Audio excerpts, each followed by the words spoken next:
Hey friends, if you encounter Windows Update error 0x80246008 on your Windows computer, then please watch this video.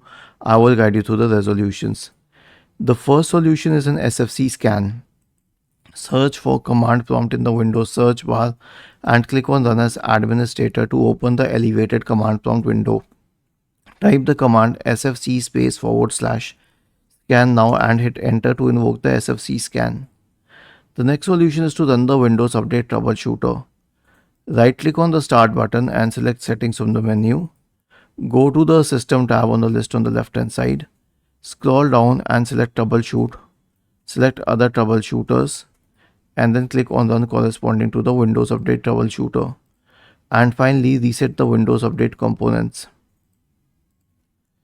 I have a script here. All you need to do is copy the script, search for command prompt, click on Run as Administrator and open the elevated command prompt window. Paste the script here and hit enter. It will start running all the commands one by one. Now I'll tell you what this command does. It stops all the services.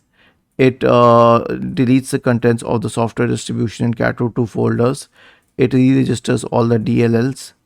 And then it resets WinSock, and then finally it restarts the services. Was this helpful? If yes, then please subscribe to the channel, and if not, then let us know in the comment section of the video on how we could help you further. Thank you for watching this video and have a nice day.